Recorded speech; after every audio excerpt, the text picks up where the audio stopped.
1장 끝에가 거듭남에 대해서 이야기를 하고 있어요. 그래서 23절에 보면 너희가 거듭난 것은 썩어질 씨로 1장 23절입니다. 너희가 거듭난 것은 썩어질 씨로 된 것이 아니요 썩지 아니할 씨로 된 것이니 살아있고 항상 있는 하나님의 말씀으로 되었느니라. 그리고 25절에 오직 주의 말씀은 세세토록 있다 하였으니 너희에게 전한 복음이 곧 이 말씀이니라. 이렇게 이야기를 합니다. 그래서 우리가 복음의 말씀으로 거듭나게 되었다. 하나님의 말씀인데 특별히 그 말씀은 너희에게 전한 내가 전한 사도인 내가 전한 복음의 말씀이다. 이렇게 이야기를 합니다. 그러니까 우리가 복음을 받아들임으로 믿고 듣고 거듭났다면 이제 어떻게 살아야 되는가 이거를 이야기하고 있습니다. 그래서 1절에 보면 그러므로라고 되어 있죠. 우리가 거듭났으므로 말씀으로 우리가 변화되었으므로 이렇게 이야기를 합니다. 거듭난 사람들이 어떻게 살아야 되는지 우리 베드로 사도를 통해서 하나님이 말씀하십니다. 첫 번째는 우리가 버려야 됩니다. 버려야 된다. 뭐라고 얘기합니까? 모든 악독과 모든 기만과 외식과 시기와 모든 비방하는 말을 버리고. 이게 예수 믿기 전에 살던 우리의 마음의 상태라고 이야기를 하죠. 악독, 악한 어떤 것을 생각하는 그런 것들, 악독을 버려야 되고, 또 기만, 거짓말하고 남을 속이고 사기치고 하는 이런 기만, 작은 것들로부터 시작해서 그런 모든 기만을 버려야 된다. 또 외식입니다. 이거는 위선입니다. 위선, 속과 겉이 다른 모습, 이거를 버리라고 합니다. 또 시기, 질투하고 시기하는 그런 모든 것들을 버리고, 그 다음에 또 뭡니까? 비방하는 말. 이것은 남에 대해서 안 좋게, 특별히 뒤에서 보지 않는 곳에서 안 좋게 이야기하는 것입니다. 이것을 버려라라고 이야기를 하고, 두 번째로 버려서만은 안 되고 우리가 사모하라 이렇게 얘기합니다. 2절에 보니까 갓난아들 아기들 같이 순전하고 신령한 젖을 사모하라 이렇게 이야기합니다. 이게 뭘까요? 갓난아이들 같이 신령한 젖을 사모하라. 순전하고 신령한 젖. 이것은 우리를 거듭나게 했던 복음, 하나님의 말씀을 이야기하는 것입니다. 그래서 그거를 사모하라는 거예요. 사모하라. 간절히 원하는 겁니다. 간절히 원하는 것. 여기 사모하라라고 하는 말이 반복입니다. 지속적인 반복. 한 번만 사모하는 게 아니라 계속해서 하나님의 말씀, 우리에게 들었던 이 복음의 말씀을 계속해서 사모하라는 거예요. 지속적으로 갈망하고 원하라는 것입니다. 왜 그렇습니까? 이게 2절 끝에 그로 말미암아 너희로 구원에 이르도록 자라게 하려 함이라. 성경 전체는 항상 우리에게 반복해서 이야기하는 게 거듭남 자체를 구원이라고 얘기하지만 더 큰 차원에서 하나님이 우리에게 이루시고자 하는 예수 그리스도를 완전히 똑같이 닮게 하시는 그게 구원이라고 얘기하기 때문에 그렇게 되려면 날마다 하나님의 말씀을 사모해야 된다는 것입니다. 처음에 복음을 들은 것 그것으로 만족해서는 안 되고 계속해서 말씀을 사모해야 된다라고 이야기를 해요. 그러면서 뭐라고 얘기합니까? 3절에 너희가 주의 인자하심을 맛보았으면 그리하라. 참 이게 무서운 말이죠. 예수 믿었을 때 그런 은혜를 맛보았느냐, 그런 은혜를 경험했느냐, 말씀에 그런 꿀같이 단 그런 말씀을 경험했느냐, 그렇다면 계속 그렇게 하라는 것이죠. 맛봤으니까 그렇게 하는 것입니다. 이렇게 하나님의 말씀을 사모하는 그러한 모습이 실제로 우리 가운데 어떻게 드러나는지에 대해서 그 다음에 이야기를 합니다. 말씀을 사모하는 모습이 어떤 식으로 드러나는가? 4절 말씀에 보면 4절 끝에 이렇게 되어 있죠. 보배로운 산돌이신 예수께 나아가 이렇게 얘기합니다. 주님께 예수 그리스도에게 나가라는 것입니다. 그러니까 말씀을 듣고 사모하는 모습은 무엇인가? 예수님께 나아가는 것입니다. 우리가 말씀을 펴서 성경을 보지만 그 초점은 어디에 있어야 되냐면 내가 이것을 통해서 예수 그리스도에게 나가는구나. 인격이신 그리스도를 만나러 나가는구나. 거기에 초점이 있어야 된다는 거예요. 날마다 우리는 은혜의 보좌 앞에 나아가야 합니다. 예수님께 초점을 맞추고 예수님을 바라보며 주님께 나아가야 합니다. 그게 바로 사모하는 모습이라는 거예요. 사모하는 모습. 그렇게 주님께 계속 나아가는 사람은 어떻게 됩니까? 5절에 보니까 4절에 예수님을 뭐라고 얘기하죠? 보배로운 산돌, 산돌. 이게 지금은 전체 건축을 생각하는 것입니다. 건축. 그래서 돌이 필요하죠. 건축을 하려면. 근데 예수님이 그 돌이라는 거예요. 산돌. 죽은 돌이 아니라 산돌이다. 그럼 5절에 너희도 산돌같이 신령한 집으로 세워지고, 이 성전을 말하는 것입니다. 성전. 우리가 예수 그리스도에게 날마다 나아가는 사람은 어떻게 되는가? 예수 그리스도처럼 성전으로 그 사람은 세워진다. 이렇게 이야기를 합니다. 그리고 예수 그리스도로 말미암아 하나님이 기쁘게 받으실 신령한 제사를 드릴 거룩한 제사장이 될지니라. 자, 여기 보세요. 성전이 나오죠. 그 다음에 뭐가 나옵니까? 제사가 나옵니다. 성전 안에서는 제사가 드려져야 되죠. 그리고 제사장, 그 제사를 드릴 제사장이 필요합니다. 그런데 이 모두가 다 하나예요. 전에는 나누어져 있었지만 예수님이 이것을 하나로 만드셨죠. 자신의 성전이고, 자신이 대제사장이고, 자신이 희생 제물을 하나님 앞에 드렸습니다. 그래서 완전히 예수 그리스도 안에서 하나가 됐는데, 이제 날마다 사모함으로 주님 앞에 나아가는 그런 사람은 똑같이 되는 것입니다. 그래서 우리가 성전이죠. 우리 안에 성령님이 계심으로 우리가 성전인데, 뿐만 아니라 우리가 제사장입니다. 우리의 이제 로마서 12장 1절에서 똑같이 바울 사도도 이야기하죠. 뭐라고 합니까?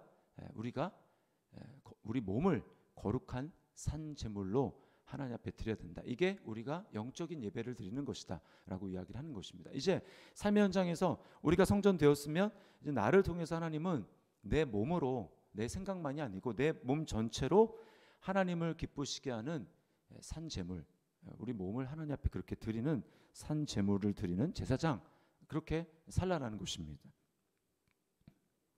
그래서 입술로 찬송과 감사를 드려야 되고, 우리의 손과 발로 주님을 섬겨야 합니다. 주님의 몸을 섬겨야 하고, 하나님이 두신 곳에서 하나님의 말씀을 이루어 드리는 도구로, 거룩한 도구로 우리가 쓰임을 받아야 되는 것입니다. 이게 바로 성전으로 또 제사장으로 거룩한 제물을 드리며 사는 모습이에요. 이렇게 우리가 살아야 하는 것입니다. 이게 바로 사모하는 삶의 모습이고, 이게 마땅히 거듭난 사람의 삶의 모습이라고 이야기를 합니다. 그러면 그렇게 살지 않는 사람들은 어떻게 되는가?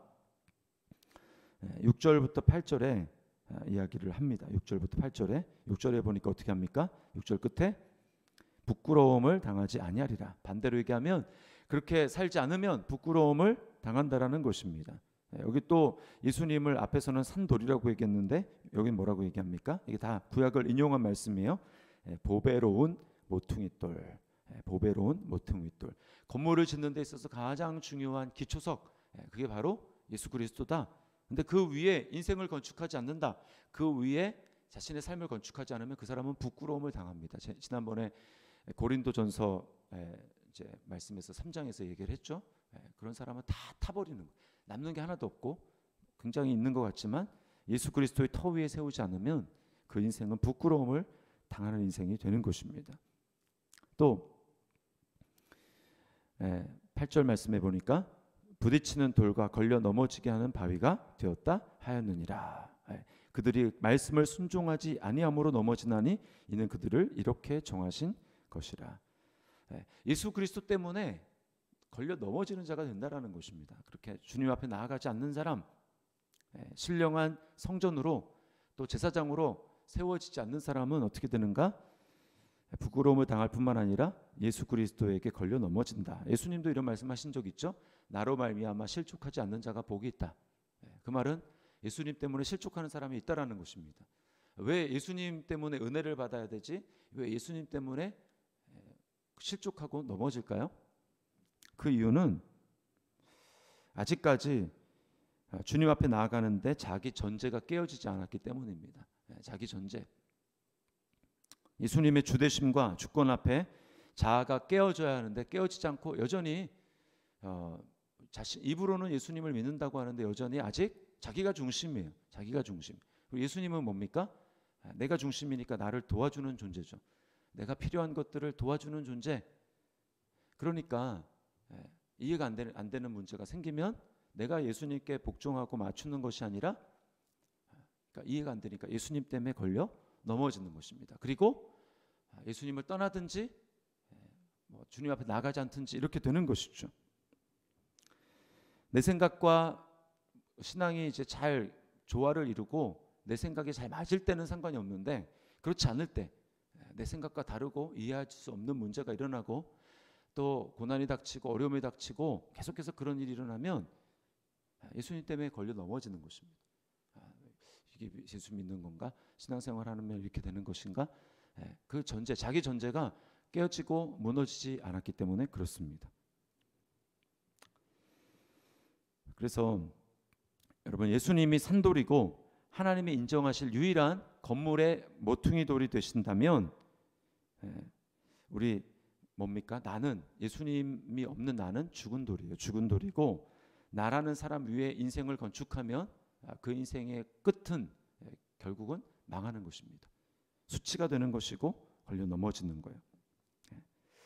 우리가 그런 삶이었습니다. 그래서 베드로 사도가 10절에 이렇게 얘기하죠. 너희가 전에는 백성이 아니더니 이제는 하나님의 백성이요, 전에는 긍휼을 얻지 못하였더니 이제는 긍휼을 얻은 자니라, 이렇게 이야기를 합니다. 여기 하나님의 백성이 아니다, 또 긍휼을 얻지 못한 자다, 이게 어디에 나오는 그 말이냐면 호세아서에 나옵니다. 호세아서. 우상 숭배하는 이스라엘 백성들 때문에 하나님이 눈으로 보여주고 싶어서 호세아를 택하고 너는 음녀 고멜과 결혼을 해라, 이렇게 해서 결혼하잖아요. 자녀를 낳습니다. 세 자녀를 낳는데 첫 번째 아들, 딸, 아들 이렇게 나요. 아들 이름이 이스루엘, 다 흩어버리겠다 내가. 그리고 두 번째 딸을 낳는데 로루하마, 그러니까 이제 그게 긍휼히 여기지 않는다는 뜻입니다. 하나님, 내가 우상을 섬기는 너희를 더 이상 긍휼히 여기지 않겠다. 그리고 세 번째 다시 아들을 낳습니다. 그다음에 로암미라고 얘기합니다. 암미는 내 백성인데 앞에 로자가 부르면 아니라는 거예요. 내 백성이 아니다, 또 너희를 긍휼히 여기지도 않겠다. 하나님이 우상 숭배하는 이스라엘 백성들을 향해서 그렇게 이야기를 했습니다. 근데 지금 이 베드로서를 받는 백성들, 이 편지를 받는 사람들은 누굽니까? 이스라엘 백성도 아니에요. 유대인들도 아니고 소아시아에서 살아가는 그런 사람들입니다. 일절 보면 갑바도기아 이제 거기 소아시아 여러 지역들을 이야기를 합니다. 그 사람들이 예수님을 믿지 않는 사람들이니까 율법도 없이 살아가는 그 사람들을 향해서 당연히 그들은 예수님이 없었기 때문에 하나님을 믿지도 않았고 하나님 백성도 아니죠. 로암미, 하나님 백성도 아니고 하나님의 긍휼을 받지도 못하는 그런 사람들이었어요. 그러나 어떻게 이것이 해결될 수 있습니까?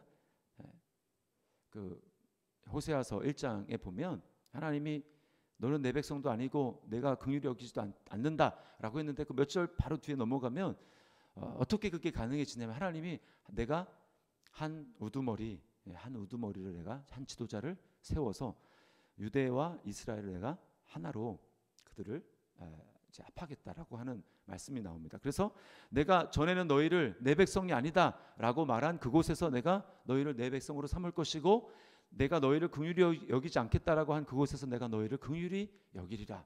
그러니까 한 지도자가 필요한 거예요. 그 한 지도자가 누굽니까? 바로 예수 그리스도죠. 왜 그렇습니까? 하나님이 율법을 주셨는데 율법을 지키고 의를 행하는데 실패했어요. 애당초 원래 율법은 그렇게 주신 게 아니죠. 근데 그 율법을 이룬 하나님이 선택한 산돌, 하나님이 인정하시는 돌, 산돌, 그리고 하나님 백성들을 세울 그 건축 하는 것에 이 기초석을 하나님이 세운 유일한 한 분이 바로 예수 그리스도입니다. 예수님이 율법을 다 이루셨어요. 그래서 전에는 유대인들이 그 율법을 가지고 자랑했으나 율법을 지키지 못해서 하나님으로부터 이제 멀어졌지 않습니까? 근데 예수님이 그 율법을 완전하게 성취하심으로 말미암아 이제는 율법을 자랑하는 것으로 끝나는 것이 아니라 그것을 완전히 성취하시고 이제는 전에는 유대인들이 그 율법 때문에 나는 율법을 가지고 있어 너희는 없지 하면서 스스로 장벽을 세우고 나누어졌던 그것을 예수님이 율법을 완전히 이루시고 유대인들을 향해서 너는 율법을 지키지 못했잖아, 내가 지켰어. 그러므로 그것으로 너희는 내게 특별한 존재가 될 수 없다라고 하시면서 그 율법의 장벽을 주님이 다 허무신 거예요. 그리고는 이제는 하나님이 원래부터 정하신 하나님의 나라는 율법을 통해서 이루어지는 것이 아니라 바로 나를 믿는 자, 내 앞에서 모두 다 죄인이라고 정죄될 뿐만 아니라 나를 믿는 모든 사람들은 다 의인이라고 하나님이 인정하실 차별이 없는 예수 그리스도 안에서의 복음으로 말미암는 그 은혜, 그 의로 말미암아 너희가 세워진다라고 주님이 이제 말씀하시는 것입니다. 그래서 이제는 그리스도 예수 안에서 우리는 이방인이어서 긍휼을 얻지 못한 자 아니었습니까? 우리가, 그렇죠? 그리고 우리는 하나님의 백성도 아니었어요. 그러나 이제 그리스도가 산돌이 되시고 그리스도가 모퉁이들이 되셔서 이제는 믿음 하나로만, 율법을 지켰느냐 지켰지 않느냐 주님이 다 지켜주셨으므로 이제 예수님을 믿느냐 믿지 않느냐 그 하나만으로 우리는 하나님의 긍휼을 받는 자가 되었고 하나님의 백성이 된 것입니다. 여러분, 이게 얼마나 놀랍고 큰 은혜입니까? 이제는 더 이상 우리는 그런 존재가 아니에요. 어떤 존재입니까? 됐습니까? 예수님을 믿음으로 말미암아 9절에 너희는 택하신 족속이요 왕 같은 제사장들이요 거룩한 나라요 그의 소유가 된 백성이니, 이렇게 이야기를 합니다. 그래서 요한계시록 끝에 보면 계속해서 이 말이 나와요. 너희를 나라와 제사장으로 삼으셨다. 그리스도 안에서 우리를 하나님이 하나님의 나라로 삼으셨고 하나님의 제사장으로 우리를 삼으셨어요. 나라와 제사장으로 우리를 삼으셨어요. 그러므로 어떻게 우리는 살아야 됩니까? 날마다 이 정체성을 가지고 살아가야 돼요. 나를 하나님이 나라와 제사장으로 삼으셨다. 내가 하나님의 거룩한 나라고 내가 하나님의 거룩한 제사장이다. 이 정체성을 가지고 살아야 합니다. 그 정체성을 가지고 사는 사람의 모습을 앞에서 얘기했지만 다시금 이야기를 하면 우리는 하나님의 말씀, 신령한 저신, 우리를 구원한 말씀을 처음에서만 맛볼 것이 아니라 계속해서 주님 앞에 서는 그날까지 그 말씀을 가지고 하나님의 인자하심, 하나님의 은혜를 계속해서 공급받고 경험해야 돼요. 처음 맛을 봤기 때문에 계속해서 우리는 그 말씀의 맛을 보며 어디로 나가야 됩니까? 예수 그리스도 앞으로 나가야 돼요. 예수 그리스도 앞에, 십자가 앞에 나가고 은혜의 보좌 앞에 날마다 나아가야 합니다. 그렇게 될 때 이 세상적인 가치관이 벗어지고 우리는 계속해서 하나님 나라의 가치관, 예수 그리스도의 가치관으로 우리가 계속해서 변모되는 거예요. 그게 바로 성전으로 지어지는 과정입니다. 우리가 제사장이 되어지는 과정이고 그게 그렇게 살아갈 때에만 우리는 하나님 앞에 신령한 제사, 하나님 기뻐하시는 제사를 드릴 수가 있는 거예요. 예수 그리스도 앞으로 계속해서 말씀을 사모 앞에서 나아가지 않으면 어느 순간인가 우리 생각은 다시금 예수 믿기 전에 그런 가치관으로 돌아갑니다.